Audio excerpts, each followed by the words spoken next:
So hello everyone. फिर से आपका इस चैनल में स्वागत है। हम लोग जो एसएससी के लिए प्रीवियस ईयर पेपर सोल्व कर रहे हैं 2024 में जितने भी पेपर आए थे वो जीएस के लिए जीके जीएस के लिए पोर्शन जो हम लोग कर रहे हैं उसी का आज हम लोग का 5वां लेक्चर है। तो उम्मीद करता हूं कि आपने चारों लेक्चर देखे होंगे और अगर नहीं देखे हैं तो देख लीजिए, आपको टेली चैनल के मिल जाएगा, ज्यादा वीडियोस नहीं है चैनल पे। और अगर आपको टेलीग्राम चैनल का लिंक चाहिए तो डिस्क्रिप्शन में उसका भी लिंक दे दूंगा मैं, आप टेलीग्राम पे ज्वाइन कर सकते हैं ताकि आपको इसका पीडीएफ मिल जाए, आप उसको रिवाइज कर सके। क्योंकि आपको वीडियो देख के कुछ भी वैसा प्रॉफिट होने वाला है नहीं जब तक आप उसको रिवाइज नहीं करते हो। तो आप श्योर करें कि रिवाइज कर लीजिए टेलीग्राम चैनल से जुड़ के, और सब्सक्राइब भी हो सके तो कर लेना यार। आगे हम लोग फिर क्वेश्चन देखते हैं। पहला, which of the following organizations divided into two branches was established by the Lokmanya Tilak और Gangadhar Tilak and Annie Besant? इन दोनों ने 1916 में बनाया था home rule league. Home rule league, ये भाई चलना, ये इरेजर है, हाइलाइटर ले लेते हैं। होम रूल लीग इसका आंसर हो जाएगा। अब उसके बारे में जो इन दोनों ने 1916 में बनाया था और बाकी कुछ एक्स्ट्रा इन्फॉर्मेशन देख लेते हैं। 1916 में बनाए थे, देख लिया। बाल गंगाधर तिलक को लोकमान्य तिलक के नाम से भी जानते थे, मेकर ऑफ मॉडर्न इंडिया के नाम से जानते थे और फादर ऑफ इंडियन अनरेस्ट के नाम से जानते थे। इनके ऊपर जो एक अनरेस्ट इंडियन अनरेस्ट बुक है वो लिखी गई थी, वेलिंगटन चिरोल ने लिखी थी। 1881 में उन्होंने केसरी जो न्यूज़पेपर है वो मराठी में पब्लिश की थी और मराठा जो न्यूज़पेपर है इंग्लिश में पब्लिश की थी।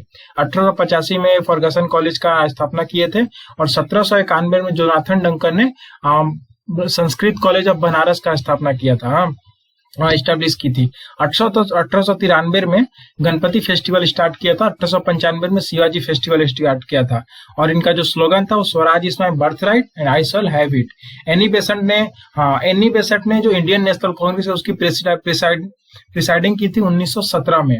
और अगर आपसे ऐसा पूछेगा the first Indian women to preside, ये पहली वुमेन थी प्रिसाइड करने वाली, जो इंडियन नेशनल कांग्रेस की जो अध्यक्षता करने वाली पहली महिला थी, लेकिन इंडियन नहीं थी। अगर पहली इंडियन पूछेगा तो 1925 में की थी और वो की थी सरोजनी नायडू ने। 1924 वाला किसने किया था? बेलगाम कर्नाटका में हुआ था, जो महात्मा गांधी ने किया था, और सिर्फ एक ही सेशन महात्मा गांधी ने प्रिसाइड किया था, वो है 1924 वाला सेशन।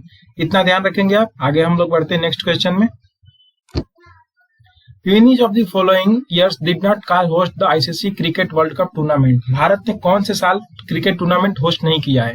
2011 में किया है, रिसेंट आपको पता ही होगा 2023 में किया था, लेकिन इससे पहले 2023 जो है ना सिर्फ भारत ने अकेले होस्ट किया था। इससे पहले भारत ने जब भी होस्ट किया है किसी के साथ होस्ट किया है, तो इसमें होस्ट नहीं किया भारत ने 96 में भारत ने क्रिकेट होस्ट नहीं किया। कब कब किया, किसके साथ किया, हम लोग देख लेते हैं। 1987 में किया था इंडिया और पाकिस्तान ने मिल के। फिर इंडिया और को होस्ट है था 1996, नहीं 1983 हो जाएगा, सॉरी 1996 में तो किया था। इसका आंसर हो जाएगा 1983 में। 1983 में हम वर्ल्ड कप जीते थे, थोड़ा सा कंफ्यूज मुझे लगा। वर्ल्ड कप 1983 में हम लोग वर्ल्ड कप जीते थे, इस साल होस्ट नहीं किए थे हम लोग। और किसको हरा कर जीते थे? तो इंडिया ने हराया था। कौन सी मजबूत टीम थी उस टाइम पे? तो साउथ काले जो है ना, और साउथ अफ्रीका काले वाली की टीम कौन सी है? साउथ अफ्रीका तो नहीं है, साउथ अफ्रीका तो वो लोग गोरे वाले के, वेस्ट इंडीज को हराकर हम लोग जीते थे। 2011 में हमने होस्ट किया किसके साथ मिलकर? श्रीलंका और बांग्लादेश के साथ मिलकर। 2023 में अकेले होस्ट किया था और 87 में इंडिया और पाकिस्तान ने मिलकर होस्ट किया था। और इंडिया को होस्ट था 1996 में और श्रीलंका और पाकिस्तान ज्यादातर किए थे, लेकिन था। तो आगे देखते हैं next question. Which of the following type of direct tax collection increase by 10 फरवरी 2023? 2023 का जो बजट आया था उसमें कौन सा टैक्स इंक्रीज हुआ था? थोड़ा सा भी आप लोग रहते तो आपको पता होता कि पर्सनल इनकम टैक्स जो हुआ था ना वो इंक्रीज हो गया था। करंट अफेयर का क्वेश्चन है। और टैक्स के बारे में हम लोग क्या देख सकते हैं? टैक्स में आप थोड़ा सा 2-4 बातें जाएंगे। टैक्स दो तरह के होते हैं, डायरेक्ट टैक्स और एक इनडायरेक्ट टैक्स। और डायरेक्ट और इनडायरेक्ट क्या होता है? अब जैसे मान लीजिए कि मेरे ऊपर कोई टैक्स है, अगर मैं आप पे ट्रांसफर कर दूं तो इनडायरेक्ट हो गया। जैसे जीएसटी हो गया। जीएसटी में आपको जरूरी नहीं है कि आप ही भरे, आप दुकान वाले को पैसे दे रहे हो कि तू मेरा जीएसटी तू भर देना, मतलब कि आप डायरेक्ट उसको पैसे दे रहे हो। और डायरेक्ट टैक्स क्या हुआ? डायरेक्ट जो आपको खुद ही भरना पड़े। अगर आप पैसे कमा रहे हो, अर्न कर रहे हो, तो पर्सनल इनकम टैक्स आप खुद भरोगे, तो पर्सनल इनकम टैक्स हो गया। जैसे आपको कुछ भी लग्जरी चीज खरीद रहे हो तो उसपे वो तो जीएसटी उस पे तो दुकान वाला ही देगा, लेकिन जो आपका पर्सनल टैक्स होगा तो आप खुद ही भरोगे ना, इनकम टैक्स हो गया, तो वो सब डायरेक्ट टैक्स में आ जाएगा। और इनडायरेक्ट में क्या? जो आप दूसरों पे ट्रांसफर कर सकते हो। सिंपल से याद रखना है, जो दूसरों पे ट्रांसफर कर दो इनडायरेक्ट, जो खुद भरेंगे वो डायरेक्ट। आगे देखते हैं। विच party form the government in Britain in the year 1945? 1945 में लेबर पार्टी ने ब्रिटेन में सरकार बनाई थी। और कौन था पीएम उस टाइम बने थे? क्लीमेंट एटली पीएम बने थे उस टाइम पे ब्रिटेन के, इतना ध्यान रखेंगे। आगे देखते हैं। Bharatanatyam dance is associated which of the following state? Tamil Nadu से स्टेट है भरतनाट्यम एसोसिएटेड है। और बिहार से कोई डांस ही नहीं है 8 क्लासिकल डांस में। मणिपुर से एक है मणिपुरी, बिहार से कोई डांस नहीं है। कर्नाटका से एक डांस है, वो है कर्नाटका से तो कथकली। केरला से है, कर्नाटका से भी कोई डांस नहीं है। केरल और आंध्र प्रदेश से डांस है, कर्नाटका से भी कोई डांस नहीं। इधर नीचे लिखा है, एक बार देख लेते हैं। भरतनाट्यम तमिलनाडु से, कथकली केरल से है, मोहिनी अट्टम भी केरल से है, 2 डांस है केरल का। उड़ीसी से उड़ीसा है, कुचिपुड़ी आंध्र प्रदेश, सत्तरिया आसाम से। और सबसे लास्ट में जो इंक्लूड होने वाला था वो सत्तरिया आसाम 2000 में हुआ था, ये इंक्लूड किया गया था इसको क्लासिकल डांसेस में। मणिपुरी मणिपुर से, कथक उत्तर प्रदेश से है। और संगीत नाटक अकेडमी जो है 8 डांस मांगती है, लेकिन मिनिस्ट्री ऑफ जो कल्चर है वो 9 डांस मांगती है। क्यों? क्योंकि उसने 6 को अपने इंक्लूड करती है, 6 को भी क्लासिकल डांस, जो संगीत नाटक अकेडमी नहीं मानता है। आगे देखते हैं। विच of the following pair do not share any borders? अब ये तो हम लोग बॉर्डर्स देखेंगे, ये हम लोग क्वेश्चन मैप के थ्रू देख लेंगे। पहला क्या बोल रहा है? भूटान और बांग्लादेश। अगर आप यहाँ देखोगे तो बांग्लादेश कहाँ है? बांग्लादेश रहा ये। और भूटान कहाँ है? भूटान नहीं, भूटान है। और अरुणाचल प्रदेश, सॉरी, भूटान ये रहा, अरुणाचल प्रदेश ये रहा। तो साफ साफ दिख रहा है कि बाउंड्री शेयर कर रहे हैं, तो ये तो आंसर हो नहीं सकता। भूटान और मेघालय, भूटान ये रहा, मेघालय कहाँ गया? मेघालय ये रहा। ये दोनों बाउंड्री नहीं शेयर करोगे। आप देखोगे तो भूटान देखो ये यहाँ पे, लेकिन ये मेघालय यहाँ पे, ये लोग बाउंड्री शेयर नहीं करें, तो आंसर तो यही हो जाएगा।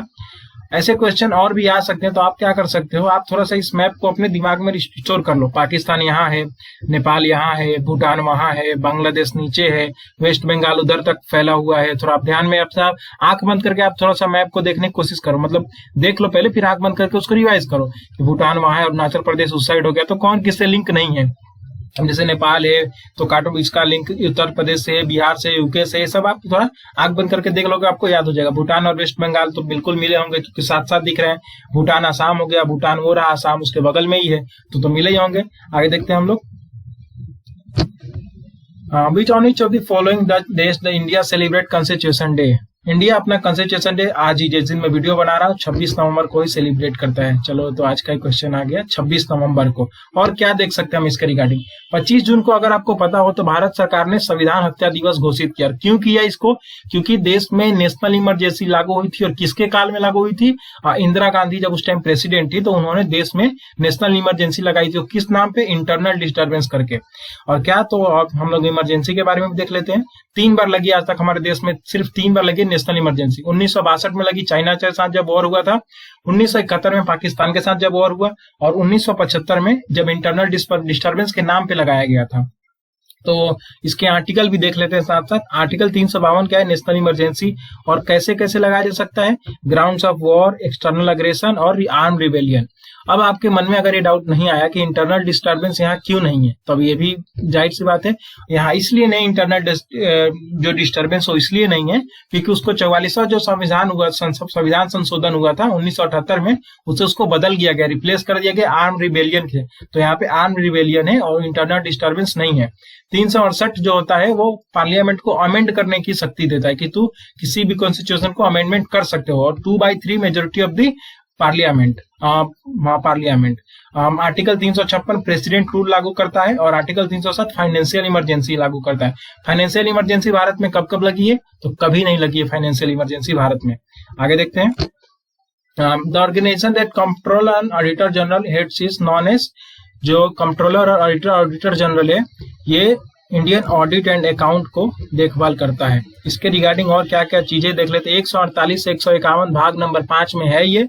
और इसके रिगार्डिंग ये चीजें कि 148 से 151 तक है। ये प्रेसिडेंट इसको अपॉइंट करता है। इसका टर्म सिर्फ 6 साल होता है। 65 साल के बाद जो भी पहले हो गया, या तो 6 साल पूरे हो गया, 65 साल पूरे हो गए तभी रिटायर हो जाएगा। और इसका जो पेमेंट होता है सुप्रीम कोर्ट के जज के बराबर होता है। 148 में क्या दिया है? There shall be CAG of India. 139 में इसकी ड्यूटी क्या है, इसके पावर क्या है? 150 में account of union states must be maintain. ये जो अकाउंट मेंटेन करने का रखा गया है 150 में दिया गया है।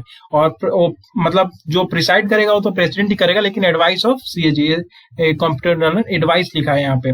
151 submission and presentation of audit report presentation करेगा 151 में, इतना ही। और कंफ्यूज नहीं होना, अटॉर्नी जनरल से उसका आर्टिकल 176, सिर्फ 76, उसका आर्टिकल सिर्फ 76 है अटॉर्नी जनरल का। वो हम किसी और वीडियो में देखेंगे। आगे देखते हैं। शब बारात is celebrated by which religious group. अगर आपको थोड़ा सा पता हो तो ये मुस्लिम सेलिब्रेट करते हैं शब बारात।